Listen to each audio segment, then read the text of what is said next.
Sahabat Dakara TV, bertemu lagi dengan kita. Kali ini kita datangkan Regar Junior. Ini nih Bang Farhan Jaki Siregar ya. Bang Farhan ini kalau nggak salah baru tamat tahun ini ya SMA ya. Ya betul. Artinya baru sekali milih ya. Baru sekali. Ini karena Bang Ali Muda juga cerita di Sidimpuan itu ternyata Gen Z itu juga banyak. Dan mungkin kita ikutkan biar juga menginspirasi agar Gen Z juga tertarik dengan dunia usaha, ya, dunia UMKM ya. Jadi mungkin kita ajak beliau ini nimbrung ya, biar langsung ketemu dengan pengusahanya gitu ya. Seorang pengusaha sukses Jakarta memberanikan diri loh buka UMKM di tempat kelahirannya Kota Padang Sidimpuan, berarti kan cuan. Ya, cuan. Alhamdulillah. Baik ya, kita lanjutkan lagi ya Bang Ali Muda Siregar ya. Sesi pertama kan kita udah bicara tuh bahwa Abang dari sebenarnya udah pengusaha sukses di Jakarta. Ya, tapi saya sih memang percaya ya, dan saya juga dari literatur yang saya baca, katanya memang pengusaha itu nggak akan berhenti Bang. Ya. Di level tertentu mungkin dia nggak cari cuan lagi, tapi dia cari kepuasan dan terus melakukan achievement gitu loh, pencapaian gitu ya. Dan yang saya dengar juga memang Abang berani main ke istilahnya UMKM atau Bolu Salak Kenanga itu kan mengintegrasikan memang istilahnya sumber daya lokal ya, atau misalnya kebun salak memang yang terkenal Sidimpuan atau Tapsil dengan Kota Salak. Bagaimana mengintegrasi ini kan sebenarnya itu bisa juga udah industri kecil menengah kan? Betul. Udah industri itu Abang juga dia kan? Ini coba diceritakan Bang. Kan udah tadi tuh udah ketemu tuh. Artinya memang udah kepikir. Ini saya awalnya kan mungkin pingin membangun kampung halaman nih, sesuatu gitu ya. Tapi bisa mengintegrasikan itu menjadi cuan itu gimana Bang prosesnya coba? Jadi setelah ketemu tadi buat bolu gulung yang isinya sele salak. Akhirnya kita berpikir membuat toko. Kita udah ketemu konsepnya toko, jualan utamanya bolu salak. Dan produk-produk UMKM yang ada kita tampung semua. Jadi awalnya bolu salak itu hanya bolu salak aja, yang lain produk dari UMKM sekitar Tabaksel. Jadi ada kopi, ada olahan gula aren, ada karakoling, ada keripik sambal, ada alame. Akhirnya kita berani membuka toko, kita udah yakin produknya bagus dan laku, yakin 100% jalan. Makanya kita buka toko. Nah, dalam buka toko inilah kita ketemu bincang-bincang. Kita waktu itu buat acara di Bogor, itu apa namanya? Seminar lah. Seminar strategi percepatan. Kita akhirnya ketemu. Kalau nggak salah saya dengan Adinda Kiman Siregar, Adinda Ayub Sulaiman Kulungan. Kita bertiga itu ketemu. Abang ingin membuka toko bolu salak Kenanga. Gimana caranya kita buat festival oleh-oleh? Di situ lahirnya sama itu. Jadi bolu salak itu diresmikan tanggal 5 Desember. Festival oleh-oleh kalau nggak salah tanggal 15 atau 17. Jadi beda. Karena saya udah ikut di sana. Bolu salak begitu muncul sponsor utama loh. Sponsor utama untuk festival oleh-oleh. Itu sponsor utama. Jadi istilahnya itu langsung jadi sponsor utama karena keyakinan ya. Ini usaha ini yakin maju. Festival oleh Tabaksel ini sangat dinantikan oleh orang Padang Sidimpuan. Itu bukan hanya oleh-oleh tapi juga pesta budaya di sana. Ada tarian di sana, ada fashion show, ada apa kita buat. Sehingga bolu salak ini langsung cepat dikenal. Jadi ikonik. Karena festival itu kan berlangsung 5 hari. 5 hari betul. 5 hari. Dan itu setiap tahun loh. Dan itu pesertanya banyak. Pesertanya yang nggak mampu nggak bayar, boleh gratis. Yang mampu ada yang bayar separuh, ada yang full, ada yang sepertiga. Pokoknya itu diisi stand-stand UMKM dari yang tidak mampu sampai yang mampu. Dan alhamdulillah kita dapat dukungan dari Bukan, dari perusahaan-perusahaan BUMN ya, dari PTPN 3, PTPN 4, dari Bank Sumut, dari BNI, dari BRI, dari Mandiri, dan dukungan dari pribadi-pribadi. Tokoh-tokoh. Ini luar biasa loh. Tokoh-tokoh Tabaksel ada yang ngasih sekian, ngasih sekian. Yang awal mulanya jadi sponsor utama, malah jadi sponsorin ya. Jadi dan ini berlangsung 3 kali, 3 tahun. Ini sangat para pelaku UMKM di Tabaksel sangat senang, sangat berharap. Karena selama 5 hari aja omset kita bisa 2 miliar loh. Iya. Dan banyak berterima kasih. Kenapa besar 2 miliar? Karena dia jualkan kue. Kecil-kecil bisa 2 miliar. Omsetnya selama. Nah dari situ tumbuh UMKM. Dari situlah saya sendiri melihat bahwa potensi Padang Sidimpuan itu perdagangannya sangat besar. Karena sana pertaniannya kan kecil, perkebunannya kecil, jadi jasa itu yang besar. Dan poinnya kan gini Bang ya, saya melihat gini, saya kan seperti yang tadi ya para pendengar Dakara TV, saya yang ikut sebagai saksi lah ya, saksi fisik, saksi pemikiran, ketua panitia ya. Bagaimana Bang Ali itu dulu ngasih ke saya, cicip dulu Arinda. Jadi belum terasa nih salaknya Bang. Oh ya oke. Saya melihat Bang keuletan juga dari Bang Ali. Tapi poinnya gini, setelah misalnya berjalan, berarti kan udah hampir 7 tahun lebih ya Bang ya? 7 tahun lebih ya? 7 tahun ya. 7 tahun ya. Tapi saya memang percaya waktu itu, saya nggak banyak berpikir, ini Bang Ali kan pengusaha udah besar di Jakarta. Ini pasti cuan nih, kenapa? Kenapa istilahnya terus digarap kan gitu ya? Jadi saat ini Bolu Salak itu udah mempekerjakan 15 orang. Kalau lebaran bisa 20 orang. Itu bolunya itu udah kalau dulu lebaran paling 100 loyang gitu ya. Sekarang lebaran tuh di hari lebaran bisa 500 loyang lebih. Salak yang kita pakai sebagai bahan baku per bulannya udah berapa? Kalau per bulan sih udah ton kali ya. Oke. Iya. Kan sekali ngirim sehari bisa 30 sampai 60 kilo sehari. Tapi salak yang dibutuhkan untuk produksi si kue ini, apakah emang Uwa punya kebun salak? Oh enggak, kita nggak perlu punya kebun salak. Banyak saudara kita yang punya kebun salak. Kita jangan latah mau jadi ini. Biarkan petaninya yang supply. Mereka jamin.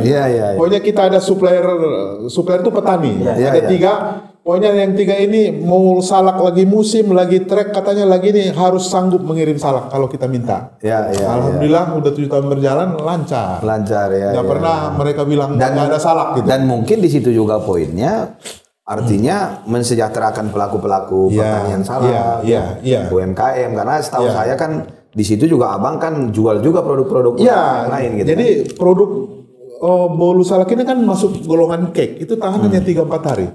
Ini orang yang pergi jauh protes nih, Bang gimana nih bolu salak, saya mau pergi jauh, mana mungkin saya bawa bolu salak ke Malaysia atau ke Dubai, masih transit di Jakarta, ke Timur Tengah gitu.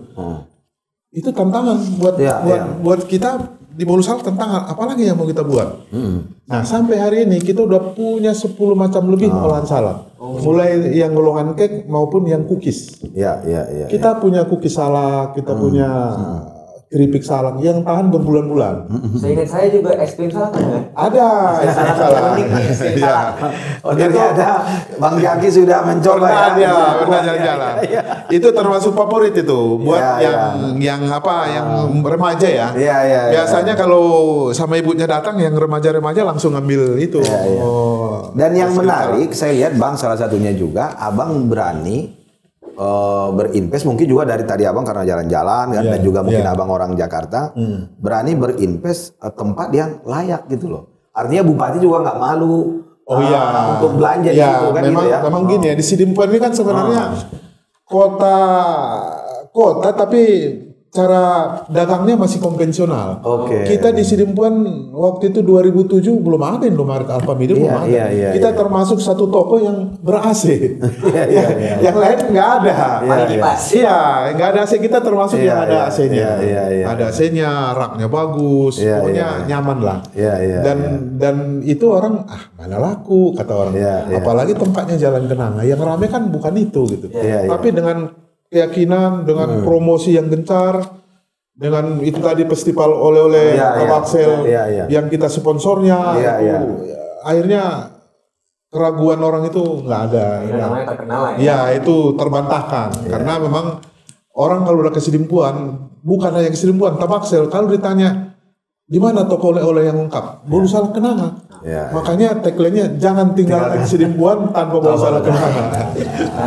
Dan juga teman-teman panitia dulu yang festival oleh-oleh Tabaksel, alhamdulillah ya kerja kita itu dulu, alhamdulillah Bolu Salak Kenanga dulu sponsor utama dan Bang Ali juga BSK-nya sekarang makin maju. Jadi terima kasih juga nih untuk teman-teman panitia. Alhamdulillah bisa. Dan masyarakat setelah 3 tahun berturut-turut itu kan berhenti karena COVID.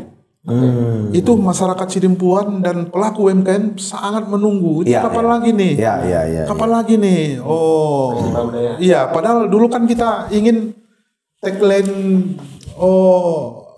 festival itu membawa produk UMKM ke Nusantara. Oleh Tabaksel ini kita bawa ke Nusantara bahkan dunia. Nah, jadi ini banyak yang nunggu nih teman-teman. Mana janjinya nih Pak Ali sama Bang Ali sama Bang Kiman nih. Mereka paling ingat tuh. Bang Ali, Bang Kiman mana janjinya? Kami tunggu katanya. Sebelum ke sana Bang Ali, saya mau tanya dulu. Mungkin ini juga kan kita kan juga kadang-kadang kalau pulang memang ke Bolu Salak, keliling-keliling Sidimpuan, keliling-keliling Tabaksel. Kalau boleh misalnya cerita gitu ya Bang ya. Apa sih peluang dan tantangan istilahnya UMKM di kampung kita? Karena gini, saya harus juga berani mengatakan nggak terlalu banyak juga yang seperti abang ini.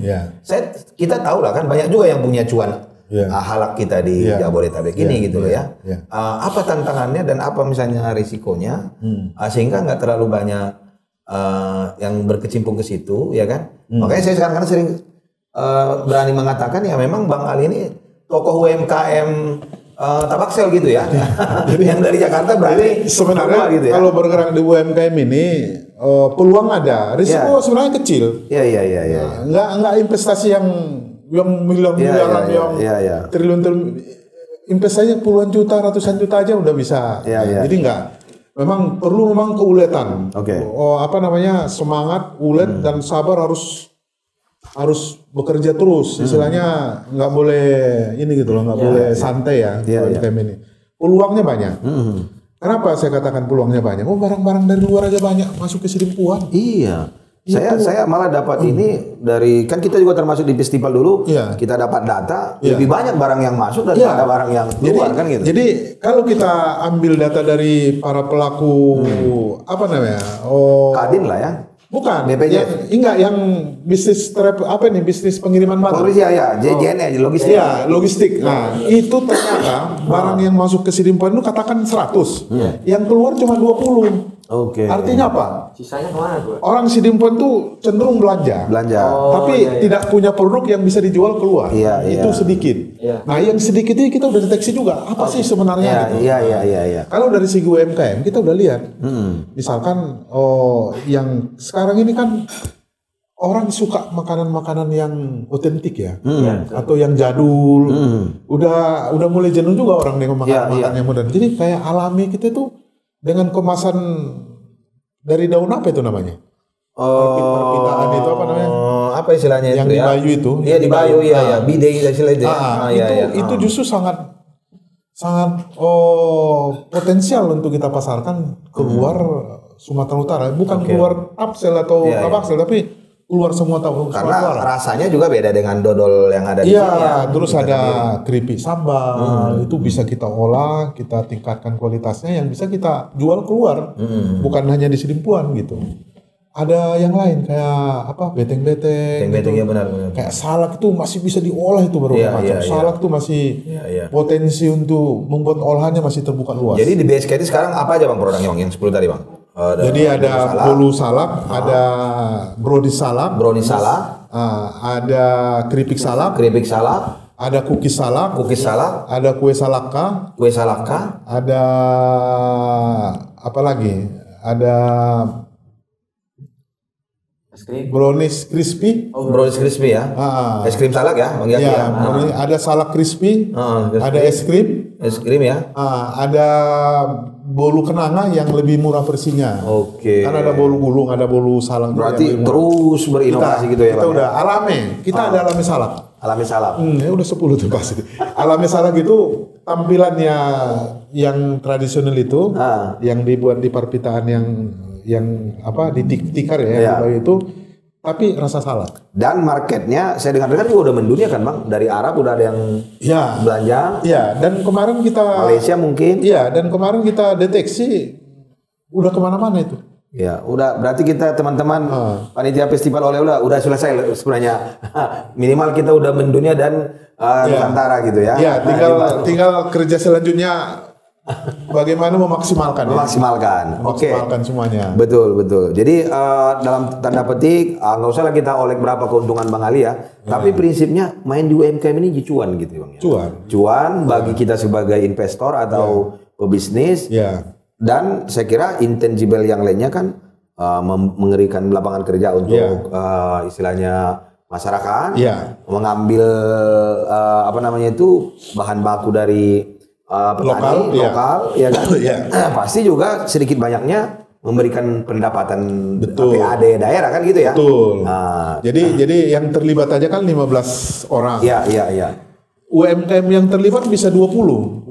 Itu kalau 20 kali 2 orang aja. 2 aja karyawan dia udah 40, udah 65-an. Jadi bolu salak yang seperti itu saja itu udah bisa melibatkan 50-60 orang. Jadi kalau 65 Bang Jaki dia punya istri, punya anak, ya berarti udah menghidupin 200-300 keluarga manusia gitu ya. Bisa 100 lebih. Iya. Jadi itu yang mau kita tumbuhkan ya, kita ajak UMKM yang lain untuk bersama-sama bangkit ya. Iya. Ini menarik nih Bang Ali ya, kita lanjutkan ya. Teman-teman sahabat Dakara TV. Dalam perjalanan mungkin juga saya nggak tahu nih. Ini kita sekarang berada di WBA. Ini setahu saya baru ini benar-benar Bang Ali kasih branding WBA gitu loh ya. Karena kalau dulu saya ingat festival ini bolu salak tuh malah pikir orang saya yang punya bolu salak gitu. Karena saya yang lebih terkenal dulu. Ini apa nih ceritanya nih Bang? Kenapa berani? Ini kan warung Bang Ali. Bang Alinya memang. Ini kan terinspirasi dari kita dulu kan ada Sipiro Kopi, ada apa namanya Mandailing Kopi. Terakhir ada Dakar Kopi. Ini Dakar Kopi. Aduh, ini Dakar Kopi udah buat di Bogor. Ini lu kantor di sini. Iya. Ini kantor dan gudang ini dulu. Iya. Jadi pikir-pikir duduk di sini. Aduh, ngapain lah kantor di sini. Iya. Akhirnya terpikir buat warung, buat kafe. Namanya apa ya? Gitu. Iya. Akhirnya muncul ide gimana kalau warung Bang Ali. Ketik di Google, warung Bang Ali banyak sekali. Udah banyak ya. Banyak. Ada warung Bang Ali, ada warung sate Pak Ali, warung bakso, warung sotomi, banyak tuh.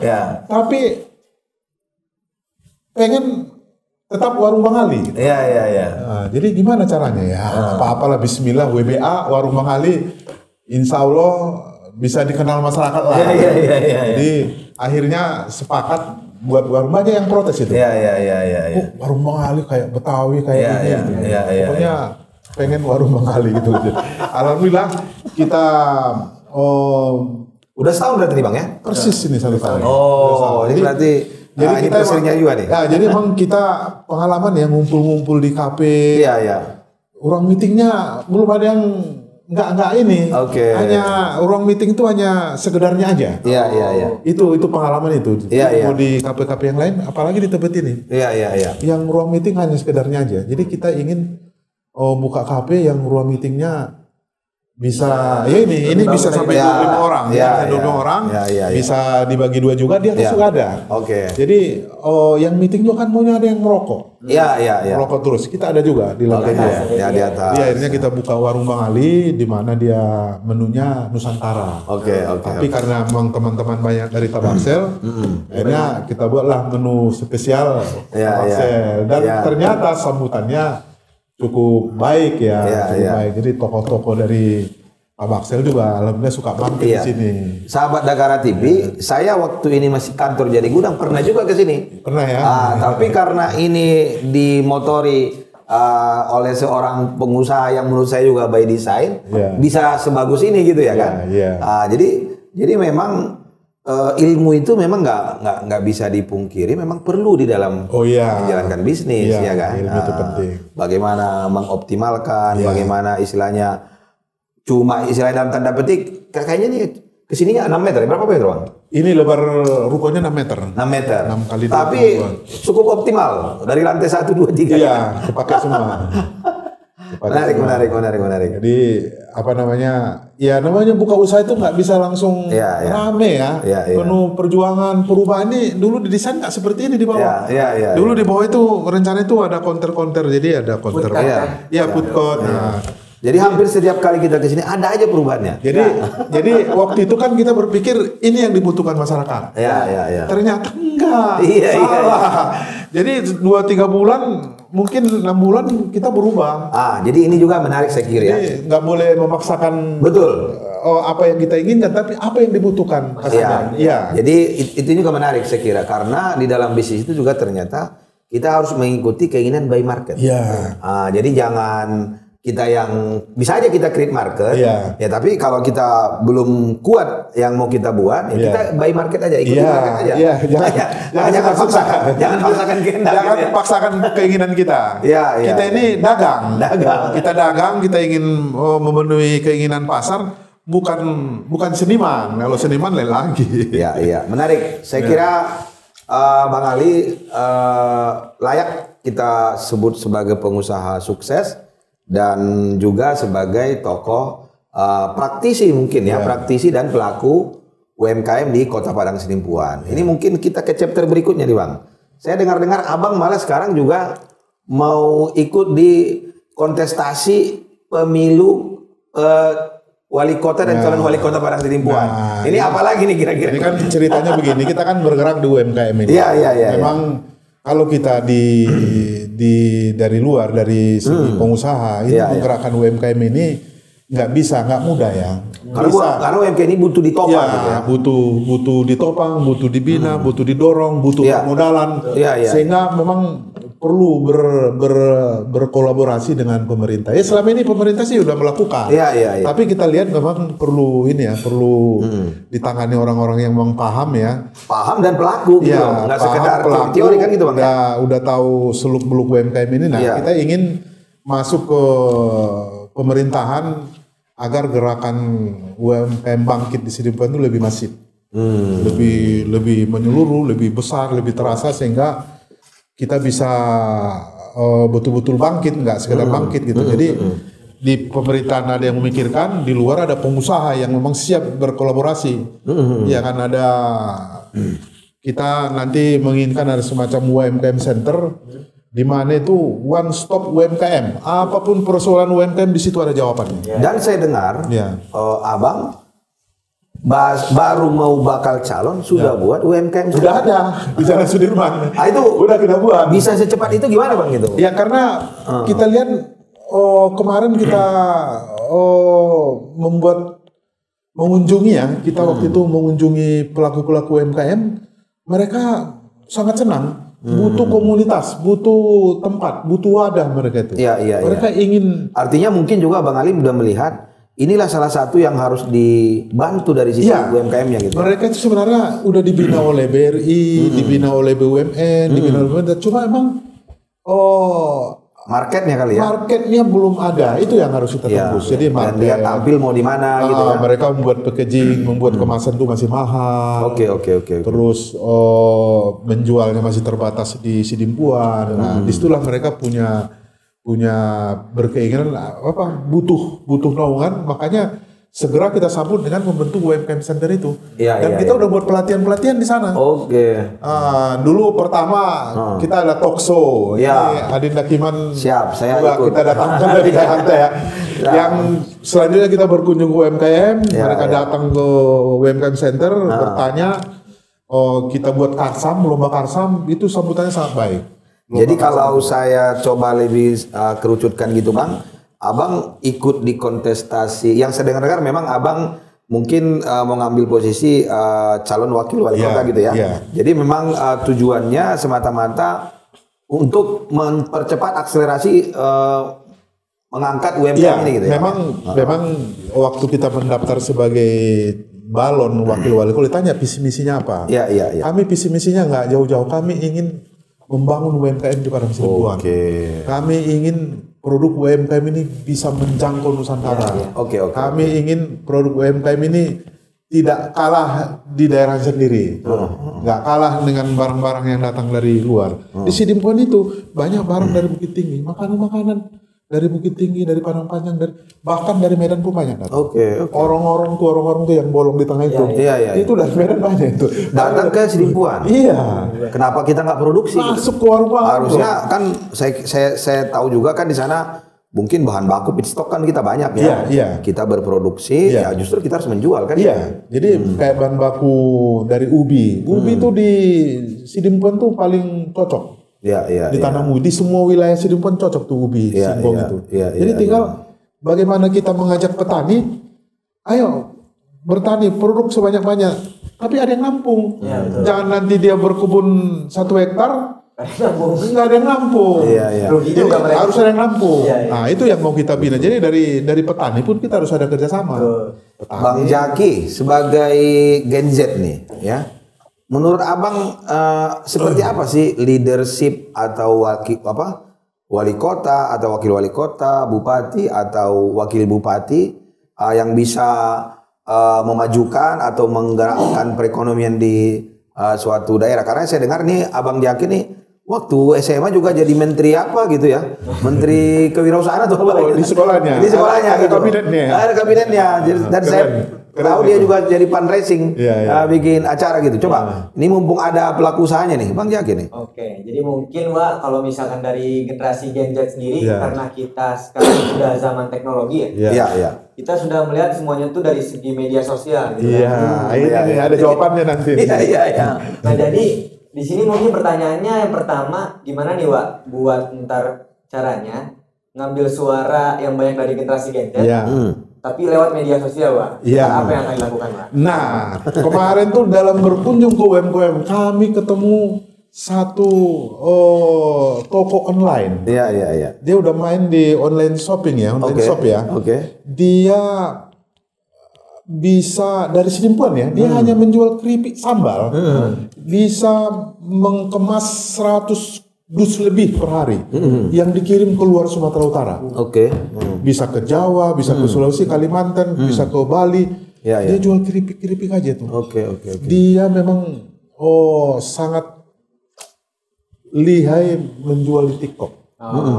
Jadi dia live di TikTok. Kadang kan dia sekali live itu bisa 4 di TikTok, di Shopee, jadi kami lihat dia lagi live itu ada 4 HP itu. Jadi rupanya langsung live jadi luar biasa.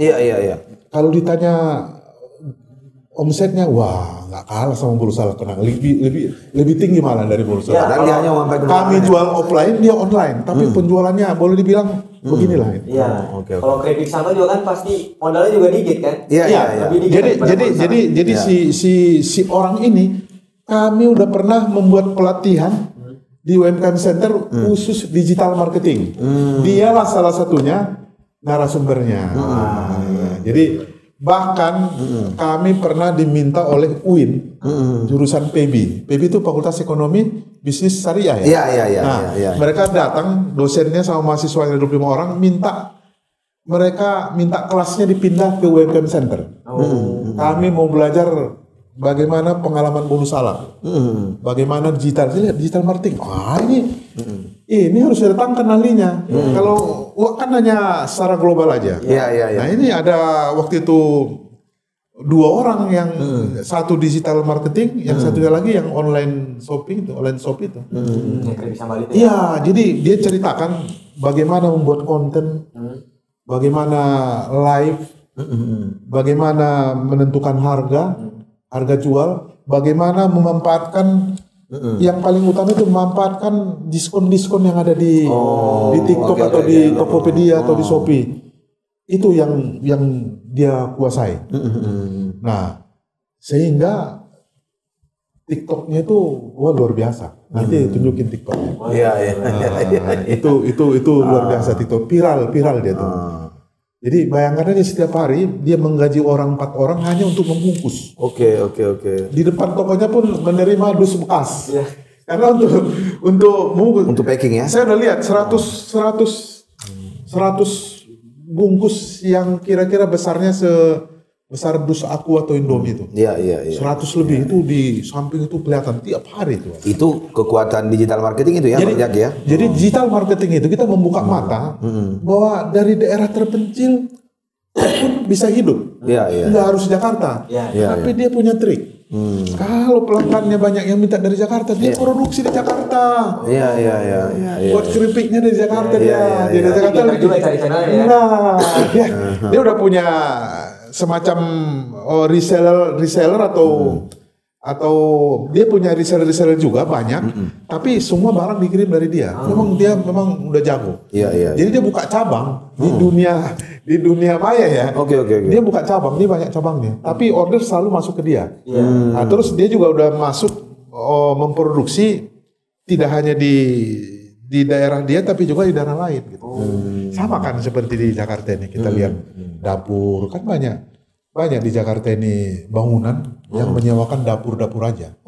Banyak itu. Iya. Jadi di Tebet sini banyak tuh dapur-dapur. Jadi si yang jual makanan ini, yang online ini, dia dapurnya di mana-mana. Oke. Jadi kalau Jakarta Selatan di Tebet, kalau Jakarta Barat misalkan di mana, Jakarta Utara di mana. Ya gitu juga ternyata. Jadi buka cabang juga mereka, tapi ya bentuknya beda gitu. Iya. Jadi mungkin itu ya sahabat Dagara TV. Iya. Mengenai generasi Gen Z di media sosial. Nah, sekarang ini Pak. Jadi kan kalau misalkan generasi Gen Z tuh terkhusus buat dua ya, yang memang di bidang usaha bisnis UMKM.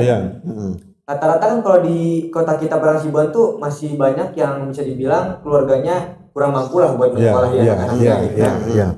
Nah, gimana nih Uwa untuk bisa mengambil suara-suara dari Gen Z dari Badan Kependidikan sama lapangan kerja yang adil, Pak. Gitu. Ya generasi Z ya. Ini ya kita kan baru bergerak 1 bulan ya. Baru bergerak 1 bulan yang mendaftar ingin ikut di UMKM Center itu udah banyak. Anak-anak muda juga. Dari semua kalangan ya? Iya, jadi mereka ingin terlibat di situ. Oke. Bukan hanya istilahnya mereka tuh kelihatannya butuh tempat bernaung, butuh tempat untuk menyalurkan bakat ya. Iya. Itu. Kalau kaitannya ke Gen Z ya.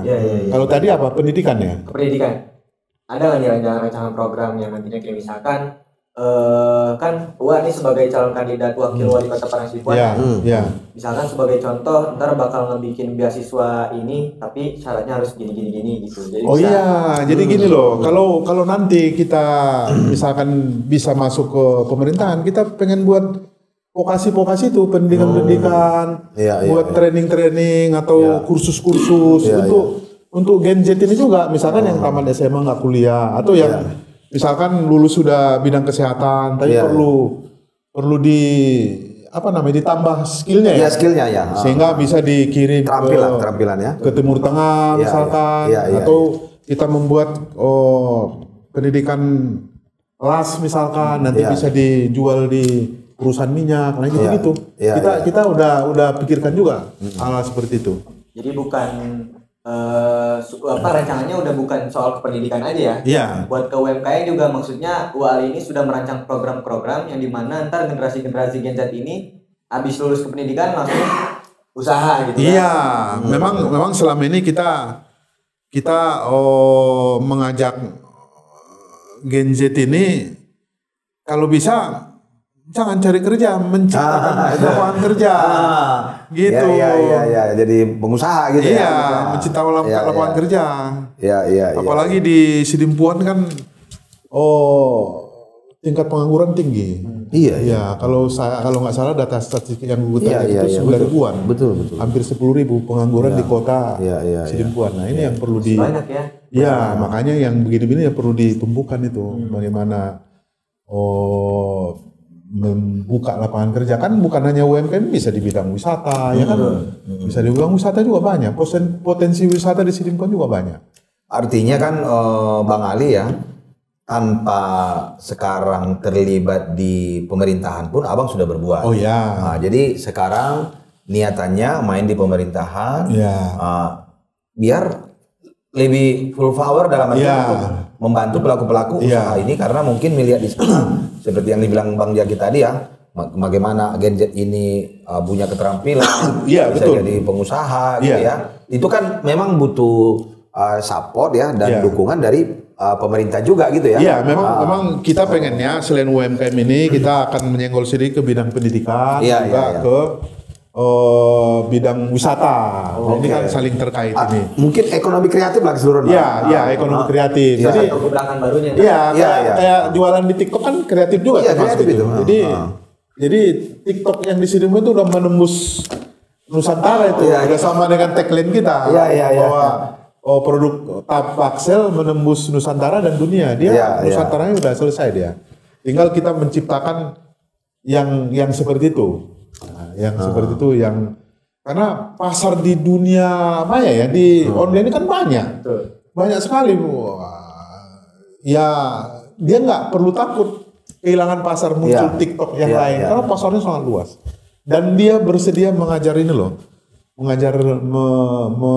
memotivasi mengajar teman-teman yang lain ingin berjualan TikTok seperti apa, dia siap mengajari. Nanti kalau kita istilahnya di pemerintah anak-anak seperti itu kita fasilitasi, ya artinya kan makin banyak generasi-generasi muda Gen Z ini yang menciptakan lapangan pekerjaan. Karena yang saya dengar di kampung kita itu udah oper ASN-nya, Bang. Ya, ASN-nya kebanyakan ya. Jadi karena di sana orang semua ingin jadi ASN. Mau honor dulu nggak apa-apa lah gitu. Kalau Gen Z janganlah. Di swasta berapa aja? Berkreativitas. Iya, harus kreatif lah. Banyak. HP itu di genggaman kita tuh bisa kita kemana-mana nih dengan HP itu. Jangan dipakai hanya untuk ini aja, lebay-yang curhat-curhat nggak jelas itu. Pakai untuk sesuatu yang positif. Bang Ali, ini kan dunia politik ini kan pasti sesuatu yang berbeda ya dengan dunia usaha ya. Mungkin dunia usaha dalam tanda petik Bang Ali udah hatam lah gitu ya. Saya masih perlu mengorek lagi nih keberanian Abang untuk maju ke dunia politik, apalagi gitu. Apa yang Bang Ali mau achieve lagi gitu ya di dunia politik ini gitu ya? Ya kan. Kita kan apalagi sekarang ini kan sering ke Sidimpuan, ingin berbuat sesuatu di Sidimpuan, ingin membuat sesuatu yang berarti lah, bisa bermanfaat buat masyarakat Sidimpuan khususnya ya. Ya mungkin jalan satu-satunya masuk ke politik ya, ke politik. Kita ingin yang istilahnya yang kira-kira bisa kita capai, meskipun kita lihat peluangnya kecil, tapi bukan tidak mungkin kita bisa masuk ke dunia politik, bahkan sekarang masih balon wali kota. Nah mungkin ntar lagi mohon doa dan dukungannya bisa jadi calon, nanti bisa betul-betul jadi wakil wali kota sehingga kita bisa berbuat lebih banyak lagi untuk UMKM Padang Sidimpuan dan Tabaksel. Amin. Artinya Bang Ali mungkin dari sekian pengabdian lihat pelaku UMKM di Padang Sidimpuan dan Tabaksel ingin berbuat yang lebih besar, ya tergugah lah untuk main di politik gitu. Dalam artian politik yang suci ya, bukan politik yang kita dengar selama ini. Memang itu berbuat nih, gitu, untuk pengalaman gitu ya. Kita memang ingin betul-betul ikhlas ya, berbuat, ikhlas bekerja, ikhlas hanya untuk bekerja memajukan UMKM Sidimpuan. Karena tanpa itu pun sebenarnya Abang udah melakukan. Saya baru bakal calon aja udah bikin UMKM Center kan. Itu kan satu hal yang menarik ini. Dan udah banyak udah banyak juga UMKM yang datang ke UMKM Center minta dibuatkan NIB. NIB itu kan nomor induk berusaha. Itu kan bisa dibuat secara online. Memang banyak orang yang nggak tahu. Dan saya lihat kemarin itu udah ada yang dibuatkan oleh UMKM Center. Jadi udah dibuatkan di NB-nya. Bahkan PIRT pun sekarang bisa online. Nah sekarang dibalik, kalau dulu kita mengurus ke perizinan untuk diterbitkan PRT, dia harus tinjau lokasi produksinya, lihat bahan-bahannya, memenuhi nggak dari segi higienis, kesehatan, baru terbit PRT. Kalau sekarang, hanya peraturannya dibalik nih. PRT bisa diurus online, nanti pihak Pemda terkait segera cek yang udah punya PRT dan dan dia cek, jadi dibalik gitu. PRT-nya juga dikeluarkan, baru mereka verifikasi. Iya. Kalau dulu kalau nggak terverifikasi secara jelas nggak muncul PRT. Iya. Nah sekarang bisa PRT diurus langsung. Berarti di UMKM Center itu bukan cuman kayak buat latihan berbisnis, tapi semua masalah juga bisa. Jadi apapun masalah UMKM di situ ada solusinya. Bahkan kita udah bicara juga dengan tokoh-tokoh ya di tokoh-tokoh dari Tabaksel bahwa banyak juga yang mendukung UMKM bangkit ini. Misalkan dari segi permodalan. Nanti bisa divariasi misalkan dari badan-badan zakat itu ternyata bisa berkolaborasi badan zakat resmi dari pemerintah dengan bank. Nah itu mereka bisa bantu UMKM. Dari zakat dari umat itu. Bang Ali, saya kan melihat juga beberapa bulan terakhir ini abang sudah pasang baliho gitu ya. Artinya dengan tagline UMKM bangkit, istilahnya memang memajukan UMKM di Kota Padang Sidimpuan.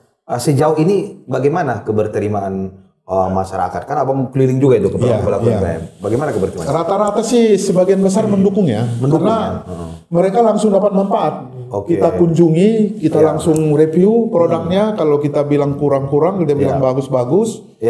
Bahkan kita iklankan juga di media sosial di Sidimpuan itu ada namanya, ada visit Sidimpuan.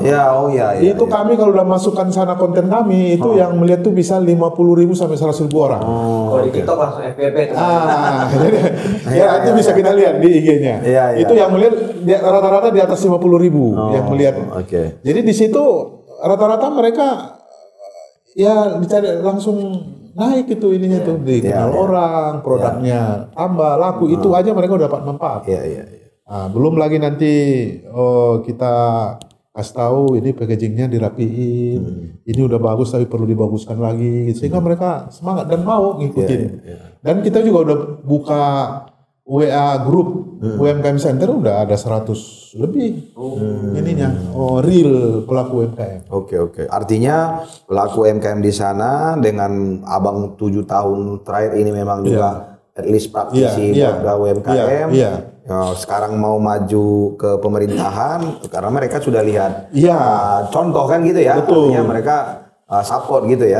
Bahkan ada beberapa orang peserta dulu di festival oleh Tabaksel, Bang, ini yang kami tunggu. Jadi ini memang masih tidak terputus ya, masih rangkaian yang dulu kita buat berdiri Bolu Salak, kita buat FO2T, kita buat Karsam sampai sekarang itu, inilah yang mereka tunggu pelaku UMKM itu. Mudah-mudahan juga ini nanti menjadi tambahan elektoral kan gitu ya. Mudah-mudahan pelaku UMKM ini. Dan mungkin yang berikutnya bagaimana dengan tokoh-tokoh di luar misalnya dari Jabodetabek. Kalau saya sih pasti dukung terus Bang gitu ya. Karena udah tahu perjalanan Bang Ali dari dulu gitu ya. Ya tokoh-tokoh Tabaksel sih rata-rata mereka mendukung ya. Selama ini kan udah ketemu orang-orang tertentu, kita sampaikan niat kita. Mereka umumnya mendukung dan memberi nasihat-nasihat yang inilah. Yang positif lah gitu. Positif gitu ya. Dan apa namanya? Mereka tuh sangat aktif tuh menasihati atau memberi memberi petunjuk jangan sampai ini, jangan sampai itu. Betul-betul nanti ini fokus.